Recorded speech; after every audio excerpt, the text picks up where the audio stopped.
1906년 서울의 차가운 겨울날 한 작은 병원에서 미국인 선교사는 이상한 말을 들었습니다. 저는 조선에서 가장 행복한 소녀입니다. 이 말을 한 사람은 14살 소녀 옥분이 두 손과 한쪽 발이 없었습니다. 가장 불행해 보이는 소녀가 어찌하여 자신을 가장 행복한 소녀라 불렀을까요? 행복의 진정한 의미를 일깨우는 옥분이의 이야기 지금 시작합니다. 고종 29년 1892년 한양 외곽의 작은 초가집에서 한 여자아이가 태어났습니다. 그 아이의 이름은 옥분, 가난한 농부의 맏딸이었습니다. 옥분이가 세상에 태어났을 때 그녀의 아버지 김씨는 근심 가득한 얼굴로 마당에 서 있었습니다. 첫 자식이 딸이었기 때문입니다. 에이구 딸이구먼. 팔자가 사납기도 하지. 구한말 조선에서 불행한 아이로 태어나는 조건은 첫째로는 가난한 집에 태어나는 것이고 둘째로는 그 가난한 집의 딸로 태어나는 것이었습니다. 옥분이는 그 두 가지 불행을 한꺼번에 안고 이 세상에 나왔습니다. 그러나 옥분이의 어머니는 볼품없는 작은 딸아이를 가슴에 꼭 안으며 속삭였습니다.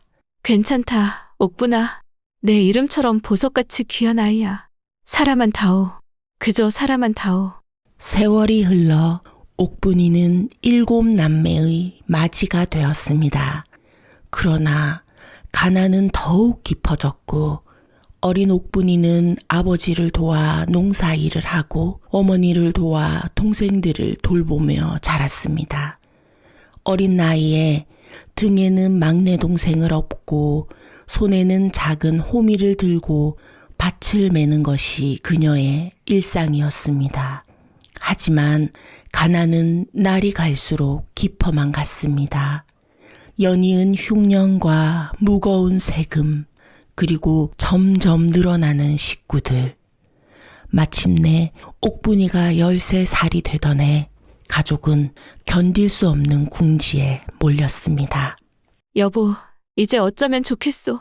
쌀독은 바닥이 보이고 아이들은 배고파 울고 이러다 모두 굶어 죽겠소. 어느 추운 겨울밤 부모의 대화를 듣게 된 옥분이는 자신의 운명을 예감했습니다. 마을이 부유한 양반 김영감 댁에서 계집종을 구한다는 소문이 있었기 때문입니다. 다음 날 아침 옥분이의 아버지는 무거운 마음으로 그녀를 불렀습니다. 옥분아, 아버지가 너에게 미안하다. 하지만 너를 김영감 댁에 보내기로 했다. 옥분이의 가슴은 무너져 내렸지만 그녀는 눈물을 참으며 고개를 끄덕였습니다. 동생들이 굶주리는 것을 더 이상 볼 수 없었기 때문입니다. 떠나는 날 새벽 어머니와 옥분이는 두 손을 꼭 잡고 뜰 한 구석에서 마지막 인사를 나눴습니다. 눈물이 고인 어머니의 눈에는 말로 다 할 수 없는 고통과 미안함이 담겨 있었습니다. 우리 옥분아, 어미가 너를 지키지 못해 이리 보내니 가슴이 찢어질 것 같구나. 내 딸을 내 손으로, 이 어미를 용서하지 말거라. 옥분이는 어머니의 손을 꼭 잡았습니다. 어머니, 울지 마세요. 제가 가면 동생들이 굶지 않을 거잖아요. 그걸로 됐어요. 옥분아, 내가 그 집에 가면 얼마나 고생을 할지. 어머니는 말을 잇지 못했습니다. 김영감 댁의 악명은 마을 전체에 퍼져 있었기 때문입니다. 괜찮아요, 어머니. 제가 잘 견딜게요.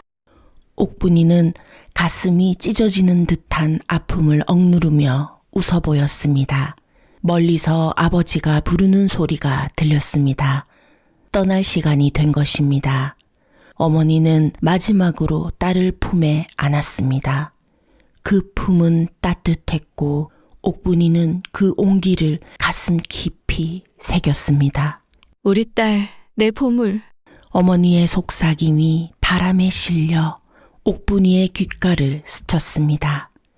그렇게 옥분이는 13살 되던 해 양식 몇 말과 은전 몇 양을 대가로 마을의 가장 악명 높은 양반집 몸종으로 팔려갔습니다.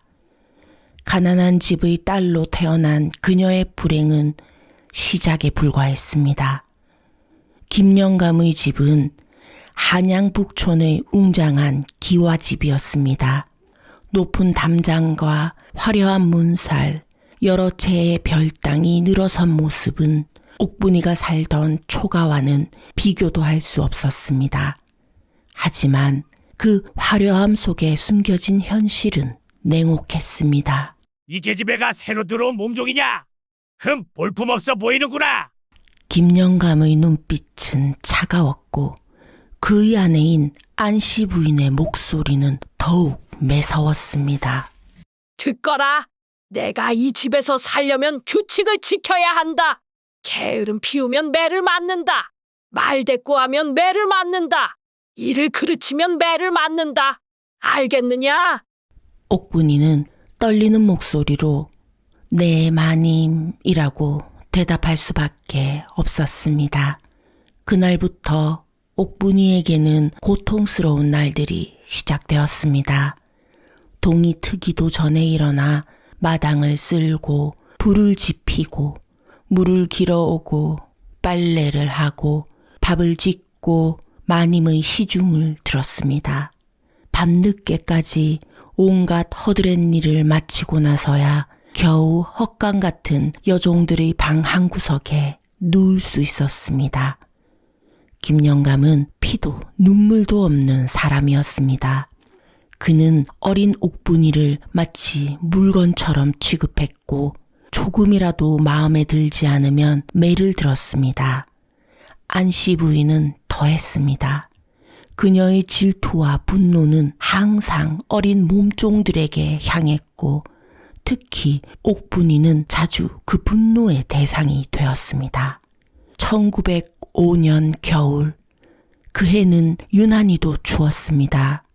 눈이 무릎까지 쌓이고 한강이 꽁꽁 얼어붙는 강추위 속에서도 옥분이의 일과는 변함이 없었습니다. 오히려 더 심해졌습니다. 안씨 부인은 마당에 눈을 치우고 얼어붙은 우물에서 물을 길어오라고 명령했습니다. 마님, 손가락이 너무 아파요. 발가락도 너무 시려서. 어느 날 옥분이가 조심스레 호소했습니다. 뭐라고? 감히 내까지 것이 말대꾸를? 안씨 부인은 화를 냈습니다. 더 이래? 게으름 피우지 말고. 옥분이는 어쩔 수 없이 물을 길러 나갔습니다. 손가락과 발가락은 이미 감각이 없었고 얼음장 같은 물에 손을 담글 때마다 뼈마디가 쑤셨습니다. 하지만 그녀는 울지 않았습니다. 어머니와의 약속을 지키기 위해 그리고 언젠가 돌아갈 가족을 위해 견뎌야 했기 때문이었습니다. 언젠가 집으로 돌아갈 거야. 하지만 운명은 그녀에게 더 큰 시련을 준비하고 있었습니다. 어느 날 아침 옥분이는 일어날 수가 없었습니다. 몸이 너무 아팠고 특히 손과 발에서 견딜 수 없는 고통이 밀려왔습니다. 동상이 심해진 것입니다. 하지만 김영감 댁에서는 그런 아픔조차 핑계가 될 수 없었습니다. 이 게으른 것, 일어나지 못해? 안씨 부인이 옥분이를 보고 소리쳤습니다. 그러나 곧 그녀의 표정이 변했습니다. 옥분이의 손과 발이 검게 변하고 부어오른 것을 보았기 때문입니다. 여보, 이것 좀 보세요. 안씨 부인이 남편 김영감을 불렀습니다. 이 애가. 김영감은 옥분이를 내려다보며 인상을 찌푸렸습니다. 그의 눈에는 걱정이 아닌 귀찮음과 불편함만이 어려 있었습니다. 병원에 데려가야겠소. 이대로 두면 못 쓰게 될 테니 그렇게 옥분이는 김영감에 의해 보구여관으로 가게 되었습니다. 보구여관은 미국인 선교사들이 세운 병원으로 당시 조선의 가난한 사람들, 특히 여성들을 치료하던 곳이었습니다. 김영감이 의사에게 한 첫 마디는 충격적이었습니다. 이 아이를 최대한 빨리 고쳐주시오. 집안일에 쓸 수 있게 말이오. 마치 부서진 도구를 수리하듯 그는 옥분이를 물건처럼 취급했습니다. 하지만 미국인 의사와 간호사들이 본 옥분이의 상태는 처참했습니다.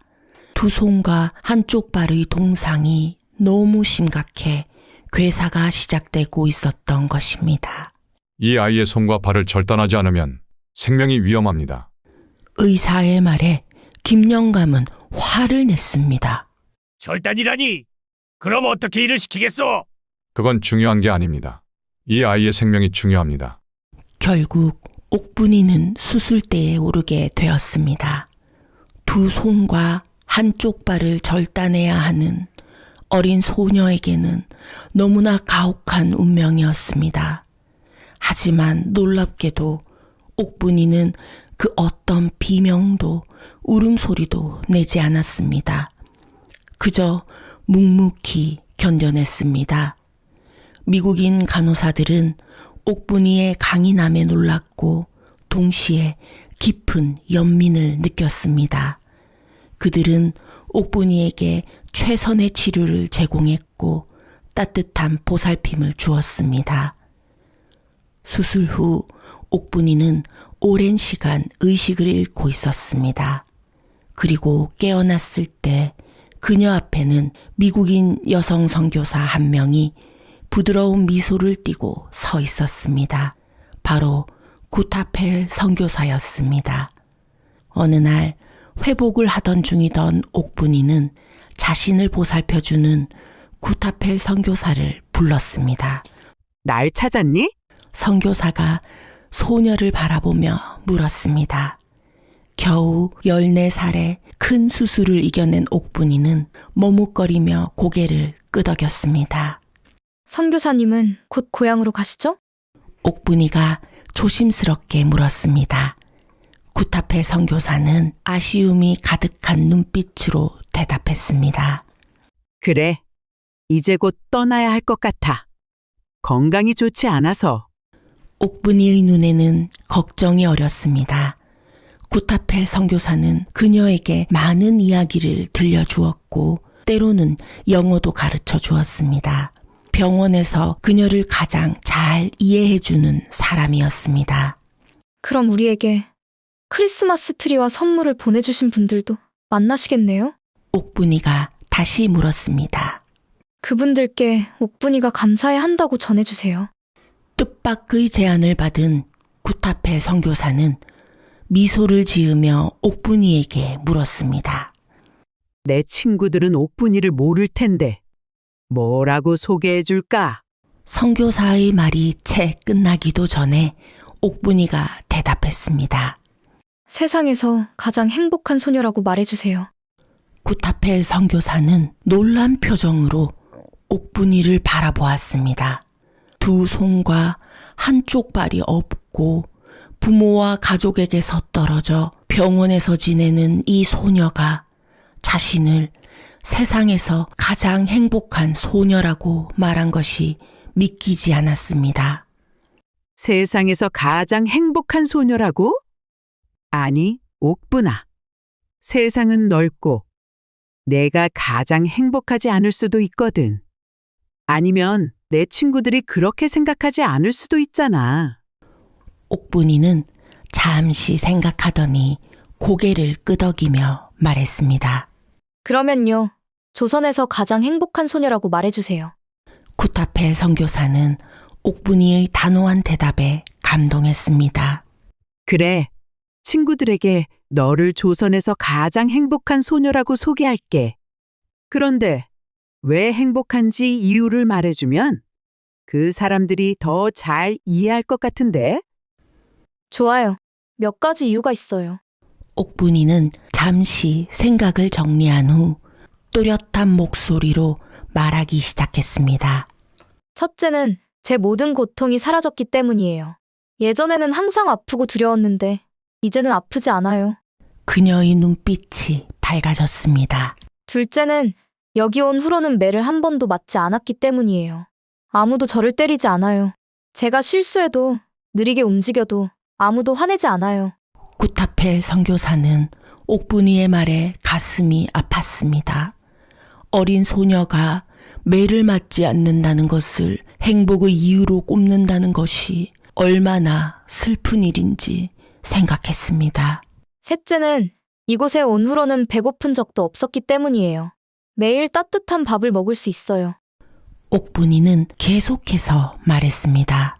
넷째는 의사 선생님이 다시는 주인한테 돌아가지 않고 여기 있어도 된다고 하셨기 때문이에요. 이제 저는 자유로워요.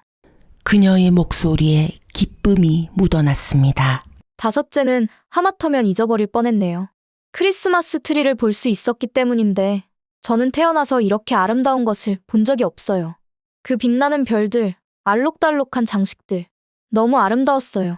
옥분이의 얼굴에 환한 미소가 번졌습니다. 그리고 잠시 생각에 잠기더니 마지막 이유를 말했습니다. 그리고 마지막으로 여기서 저는 처음으로 모든 사람이 똑같이 소중하다는 것을 배웠어요. 두 손이 없고 발 하나가 없는 저도 다른 사람들과 똑같이 존중받고 사랑받을 수 있다는 것을 알게 되었어요. 선교사님과 간호사 선생님들이 저를 대하는 방식을 보면서 사람은 모두 평등하고 소중하다는 것을 마음속 깊이 느꼈어요. 구타펠 선교사의 눈에 눈물이 고였습니다. 이 정도면 충분하죠? 정말이에요. 제가 조선에서 가장 행복한 소녀예요. 그분들께 감사하다고 전해주세요. 구타펠 선교사는 옥분이의 머리를 부드럽게 쓰다듬었습니다. 그녀는 평생 많은 사람들을 만났지만 이토록 순수하고 깊은 지혜를 가진 영혼은 처음이었습니다. 약속할게, 옥분아. 내가 미국에 돌아가면 모든 사람들에게 조선에서 가장 행복한 소녀 이야기를 들려줄게. 그리고 내 감사의 마음도 전할게. 옥분이는 환하게 웃었습니다. 그녀의 눈빛은 별처럼 빛났고 그 모습은 구타펠 선교사의 가슴 깊이 새겨졌습니다. 1907년 봄 구타펠 선교사는 미국으로 돌아가기 전 마지막 한 달을 옥분이의 미래를 위해 바쳤습니다. 그녀는 전쟁과 일본의 침략으로 혼란스러워진 조선의 상황 속에서도 옥분이에게 희망의 빛을 남기고 싶었습니다. 옥분아, 미국에 있는 내 친구들에게 내 이야기를 들려주었단다. 구타펠 선교사가 어느 날 옥분이에게 말했습니다. 그들은 네가 공부할 수 있도록 돕고 싶어 하더구나. 옥분이의 눈이 커졌습니다. 정말요? 제가 공부를 할 수 있을까요? 물론이지. 내 머리는 그 누구보다 총명하잖니. 보구여관 근처에 이화학당이라는 여학교가 있어. 미국인 선교사 메리 스크랜턴이 설립한 학교야. 그곳에서 너는 한글뿐만 아니라 영어, 산수, 역사, 음악까지 배울 수 있어. 옥분이의 얼굴에 환한 미소가 번졌지만 곧 걱정스러운 표정으로 바뀌었습니다. 하지만 선교사님, 전 손이 없어요. 어떻게 글을 쓰고 책을 넘길 수 있을까요? 구타펠 선교사는 옥분이의 어깨를 부드럽게 감쌌습니다. 내가 할 수 있는 방법을 찾을 거야. 이미 너는 많은 것을 해냈잖니. 그리고 이화학당의 선생님들은 너를 도울 수 있는 방법을 찾을 거야. 구타펠 선교사가 떠나기 전 미국에서 온 편지 한 통이 그녀에게 도착했습니다. 그 안에는 옥분이의 교육을 위한 모금이 성공적으로 이루어졌다는 소식과 함께 적지 않은 금액의 수표가 들어 있었습니다. 미국에 있는 많은 사람들이 조선에서 가장 행복한 소녀를 돕고 싶어 했단다. 구타펠 선교사가 기쁜 소식을 전했습니다. 이 돈으로 너는 학비와 생활비 걱정 없이 공부할 수 있을 거야. 1907년 9월 옥분이는 처음으로 이화학당의 문을 열었습니다. 15살의 나이에 처음 학교에 가는 것은 두렵고 낯선 경험이었습니다. 특히 두 손과 한쪽 발이 없는 그녀에게는 더욱 도전적인 일이었습니다. 첫날 그녀는 다른 학생들의 호기심 어린 시선을 느꼈습니다. 하지만 이화학당의 여학생들과 선생님들은 놀라울 정도로 따뜻하게 그녀를 맞이했습니다. 옥분이구나. 구타펠 선교사님께 내 이야기를 많이 들었단다. 교장 선생님이 환하게 웃으며 말했습니다. 여기서 너는 많은 것을 배우게 될 거야. 처음 몇 개월은 쉽지 않았습니다. 옥분이는 글씨를 쓰는 방법을 찾기 위해 수없이 많은 시도를 했습니다. 처음에는 연필을 입에 물고 쓰려 했지만 그것은 매우 힘들고 비효율적이었습니다. 이렇게 해볼까? 어느 날 국어 선생님이 제안했습니다. 두 팔의 뭉툭한 끝을 이용해서 연필을 잡는 거야. 옥분이는 선생님의 제안대로 시도해 보았습니다. 처음에는 연필이 자꾸 미끄러져 좌절감을 느꼈지만 포기하지 않고 계속 연습했습니다. 한 글자 한 글자 써내려갈 때마다 그녀의 얼굴에는 땀이 흘렀고 때로는 눈물이 고이기도 했습니다. 힘들면 쉬어도 돼, 옥분아. 선생님이 말했습니다. 아니에요. 선생님, 저는 할 수 있어요. 옥분이는 굳은 의지로 대답했습니다. 수개월의 끈질긴 노력 끝에 옥분이는 마침내 두 팔의 뭉툭한 끝을 모아 연필을 단단히 잡는 법을 터득했습니다. 그녀의 글씨는 느리고 삐뚤삐뚤했지만 충분히 읽을 수 있었습니다. 그것은 그녀에게 엄청난 승리였습니다. 선생님, 보세요. 제가 썼어요. 어느 날 옥분이가 기쁨의 찬 목소리로 외쳤습니다. 그녀의 공책에는 나는 조선에서 가장 행복한 소녀입니다. 라는 문장이 또박또박 적혀 있었습니다. 교실 전체가 박수로 가득 찼고 옥분이의 눈에는 기쁨의 눈물이 고였습니다. 시간이 흐르면서 옥분이는 놀라운 속도로 지식을 흡수했습니다. 그녀는 한글뿐만 아니라 영어도 배우기 시작했고 산수와 역사, 음악에도 열정을 보였습니다. 1910년 옥분이가 18살이 되었을 때 조선은 일본에 강제로 병합되었습니다. 이화학당은 일본의 감시 아래 놓이게 되었고 조선의 글과 조선의 역사 교육은 점차 제한되기 시작했습니다. 1913년 21살이 된 옥분이는 이화학당을 졸업했습니다. 그녀는 학교에서 우수한 성적으로 졸업했고 교장 선생님의 추천으로 학교의 선생님으로 일하게 되었습니다. 옥분이는 학생들에게 한글과 기초 산수를 가르치는 일을 시작했습니다. 그녀의 수업은 금세 인기를 얻었습니다. 학생들은 옥분 선생님의 이야기에 귀를 기울였고 그녀의 끈기와 열정에 감명을 받았습니다. 선생님은 어떻게 그렇게 글씨를 잘 쓰시나요? 어린 학생 하나가 물었습니다. 옥분이는 미소를 지었습니다. 매일매일 조금씩 연습했단다. 중요한 건 절대 포기하지 않는 거야. 우리의 글과 역사를 잊지 않는 한 우리는 결코 패배하지 않을 거야. 언젠가 이 어둠은 지나갈 거고 우리는 다시 빛을 볼 거야.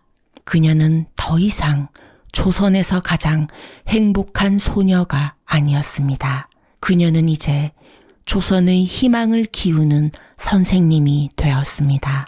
1920년 봄, 이 화학당에 새로운 교사가 부임했습니다. 이름은 김준호. 한양의 명문 양반가 출신으로 일본 도쿄에서 교육학을 공부하고 돌아온 28살의 청년이었습니다. 김 선생님, 이쪽으로 오세요. 우리 학교를 소개해 드릴게요. 교장 선생님은 김준호를 데리고 학교를 돌아다니며 다른 교사들을 소개했습니다. 그리고 마지막으로 그들은 작은 교실에 도착했습니다. 그곳에서 28살의 옥분이는 어린 학생들에게 한글을 가르치고 있었습니다. 이쪽은 우리 학교의 보물 같은 선생님, 김옥분 선생님이에요. 김준호는 처음 옥분이를 보았을 때 놀랐습니다. 두 손이 없고 한쪽 발이 없는 그녀의 모습에 잠시 당황했지만 곧 그녀의 눈빛에 시선을 빼앗겼습니다. 맑고 강인한 그러면서도 따뜻함이 가득한 눈빛이었습니다. 안녕하세요, 김 선생님. 옥분이가 미소를 지으며 인사했습니다. 우리 학교에 오신 것을 환영합니다. 만나서 반갑습니다, 김 선생님. 김준호는 공손히 고개를 숙였습니다. 첫 만남 이후 두 사람은 종종 교무실에서 마주쳤습니다. 처음에는 간단한 인사를 나누는 정도였지만 점차 대화의 폭이 넓어졌습니다. 김준호는 옥분이의 지혜와 용기 그리고 학생들을 대하는 따뜻한 마음에 감동받았습니다. 김 선생님은 어떻게 그렇게 학생들의 마음을 사로잡나요? 어느 날 김준호가 물었습니다. 제 수업보다 김 선생님 수업을 훨씬 더 좋아하는 것 같아요. 옥분이는 웃었습니다. 아마도 제가 그들의 마음을 더 잘 이해해서 그럴 거예요. 저도 한때는 모든 것이 낯설고 어려운 학생이었으니까요.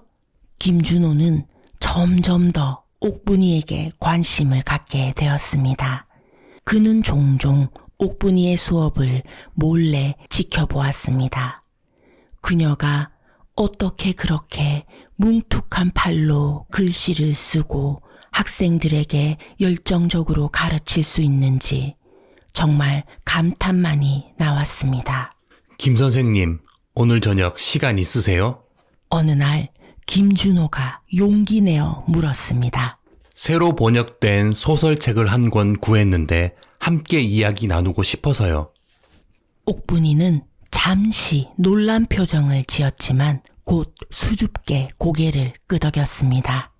네, 좋아요. 그날 저녁 두 사람은 학교 근처의 조용한 찻집에서 만났습니다. 그들은 책에 대해 이야기하다가 점차 서로의 삶과 꿈 그리고 조선의 미래에 대해 대화를 나누었습니다. 저는 언젠가 이 어둠이 걷히고 우리 아이들이 자유롭게 우리 말과 우리 역사를 배울 수 있는 날이 올 거라고 믿어요. 옥분이가 말했습니다. 김준호는 깊이 공감하며 고개를 끄덕였습니다.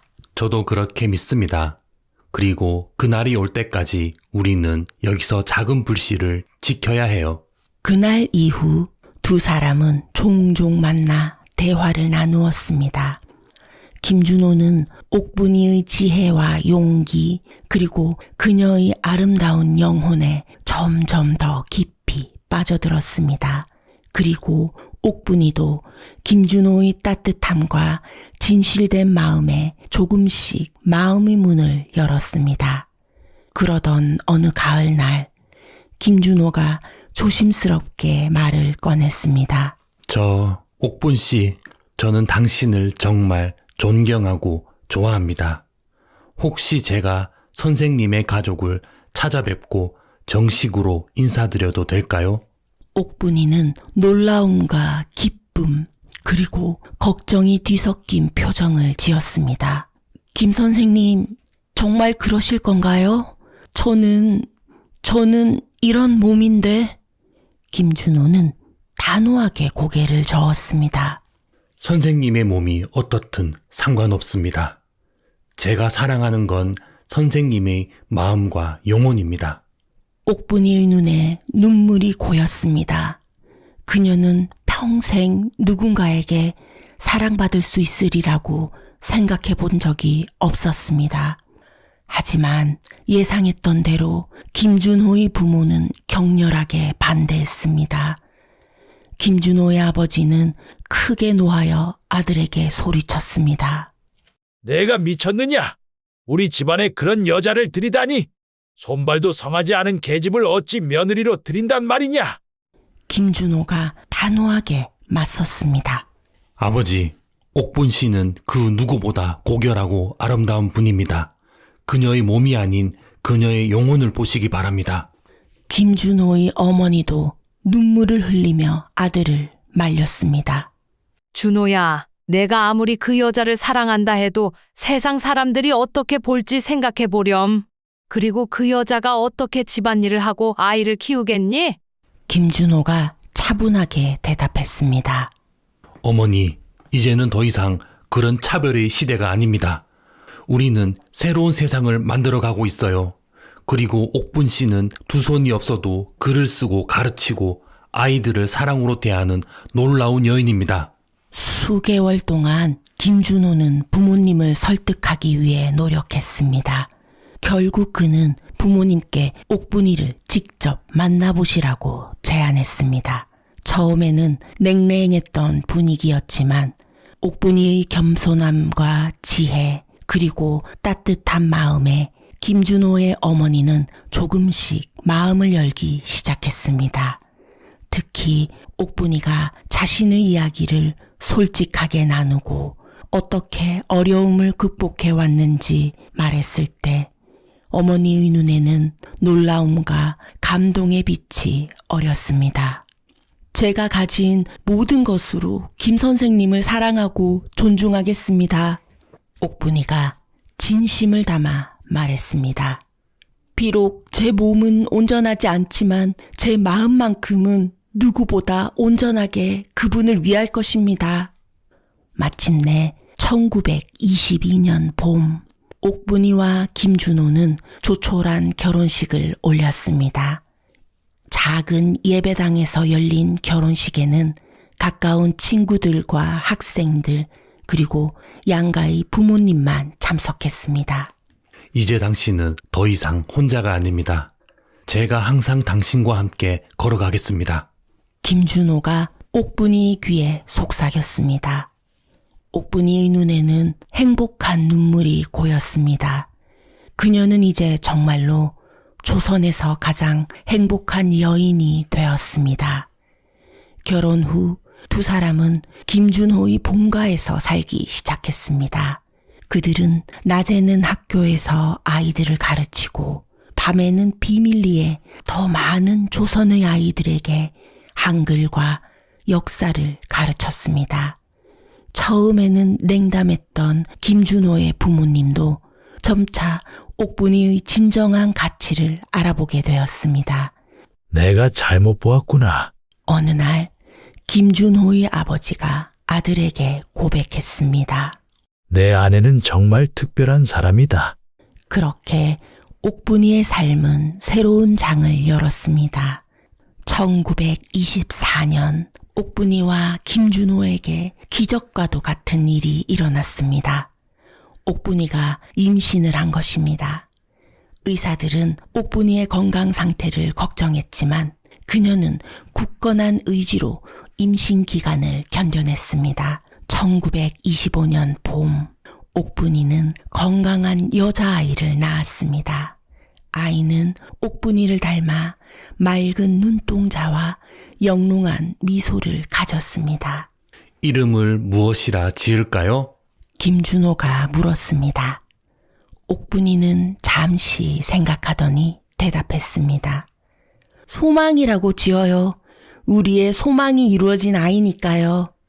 1945년 8월 15일 마침내 해방의 날이 왔습니다. 옥분이와 김준호 그리고 20살이 된 소망이는 마을 사람들과 함께 태극기를 들고 만세를 불렀습니다. 그 순간 옥분이의 마음은 말할 수 없는 기쁨으로 가득 찼습니다. 여러분들께 들려드린 조선에서 가장 행복한 소녀 옥분이의 이야기는 역사와 상상이 어우러진 야담입니다. 실제로 있었던 이야기는 미국인 여성 선교사 미네버 루이스 구타펠이 1906년에 만난 조선의 소녀 옥분이에 관한 것입니다. 옥분이는 동상으로 두 손과 한쪽 발을 잃은 불운한 소녀였지만 자신을 조선에서 가장 행복한 소녀라고 표현했던 놀라운 영혼의 소유자였습니다. 구타펠 선교사는 1911년 미국에서 조선의 행복한 소녀, 조용한 아침의 나라에서 이야기들이라는 책을 출간하여 옥분이의 감동적인 이야기를 세상에 알렸습니다. 옥분이가 양반집으로 팔려가 학대받은 이야기, 동상을 입고 손과 발의 절단 수술을 받은 이야기, 그리고 병원에서 처음 크리스마스 트리를 보고 감동받은 이야기는 실제로 있었던 일입니다. 하지만 그 이후의 이야기는 실제 역사 기록에는 없습니다. 옥분이가 교육을 받아 교사가 되고 김준호와 사랑에 빠져 결혼하는 부분은 제가 상상으로 덧붙인 이야기입니다.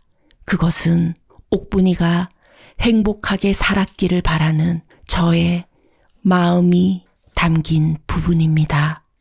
일제강점기라는 어두운 시대를 살았던 옥분이의 실제 삶이 어땠을지는 알 수 없습니다. 하지만 그녀의 강인함과 긍정적인 정신은 분명 그녀를 지켜주었을 것입니다. 그녀가 자신의 이름처럼 귀한 보석 같은 삶을 살았기를, 그리고 진정으로 행복했기를 저는 진심으로 바랍니다. 지금까지 긴 이야기 들어주셔서 감사합니다.